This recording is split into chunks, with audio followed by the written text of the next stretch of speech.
పొద్దున లేవగానే డ్రోన్ తీసుకొని ఫీల్డ్కి వెళ్ళిపోతాం. 2 వంపులు కొట్టంగానే బ్యాటరీ తీసుకొని తాస్పారం కాడిపోతాం. 4 వంపులు కొట్టంగానే డ్రోన్ మొత్తం తీసుకొని వేరే ఊరికి వెళ్ళిపోతాం.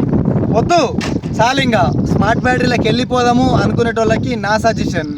ప్రజెంట్ మార్కెట్లో స్మార్ట్ బ్యాటరీలు అయిన జియాన్, ఎర్విన్, ఎన్రిచ్ పవర్, ఓకే సెల్, ఇంకా టాటూ ప్రో లాంటి బ్యాటరీలు బిఎంఎస్ బోర్డుతో ఉన్నాయి. ఇవి కాక సెల్ ఇంపోర్ట్ చేసుకొని సీరియల్ సోల్డరింగ్ చేసి కవర్ ప్యాకింగ్ కొని నేమ్ బ్రాండింగ్గా బిఎంఎస్ బోర్డ్ లేని బ్యాటరీలు అయిన సైప్రో, సాగోల్ట్, థండర్బోల్ట్ లాంటి బ్యాటరీలు కూడా ప్రజెంట్ మార్కెట్లోకి వచ్చేసినాయి. మనం గుర్తించాల్సిన విషయం ఏంటంటే 5 పంపులు వచ్చే బ్యాటరీ అల్లా స్మార్ట్ బ్యాటరీ కాదు. 5 నెలల తర్వాత కూడా అదే పర్ఫార్మెన్స్ ఇచ్చే బ్యాటరీయే స్మార్ట్ బ్యాటరీ. ఈ స్మార్ట్ బ్యాటరీలు 15 to 20 మినిట్స్లో ఫుల్ ఛార్జ్ అవుతాయి, ఇంకా ఫాస్ట్ ఛార్జ్ అవుతాయి. ఇందులో బిఎంఎస్ బోర్డు ఉంటుంది.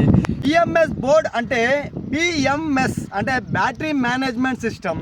ఈ బ్యాటరీ మేనేజ్మెంట్ సిస్టమ్ ఉన్న బ్యాటరీలు ఓవర్ ఛార్జ్ని తట్టుకుంటాయి, ఇంకా ఓవర్ డిశ్చార్జ్ని అవ్వకుండా ఆపుతాయి, ఇంకా ఓవర్ హీటింగ్ని కాకుండా కంట్రోల్ చేస్తాయి. ఇవన్నీ ఉంటాయి కాబట్టి బ్యాటరీ తొందరగా డ్యామేజ్ అవ్వడానికి అవకాశం ఉండదు, ఇంకా ఎక్కువ లైఫ్ సైకిల్స్ రావడానికి అవకాశం ఉంటుంది. ఇక బిఎంఎస్ బోర్డ్ లేని బ్యాటరీలు ఓవర్ ఛార్జ్ ఇంకా డిశ్చార్జ్ని తొందరగా తీసుకోవడం ఇవ్వడం జరుగుతుంది కాబట్టి సెల్ తొందరగా డ్యామేజ్ అవ్వడానికి ఎక్కువ అవకాశాలు ఉంటాయి. మనము గుర్తించాల్సింది బిఎంఎస్ బోర్డ్ ఉన్న బ్యాటరీయా లేని బ్యాటరీయా అనేది కాదు, మనకు పర్ఫార్మెన్స్లో ఎక్కువ లైఫ్ సైకిల్స్ రావడానికి ఉపయోగపడే బ్యాటరీలని తీసుకోవాలనేది నా సజెషన్.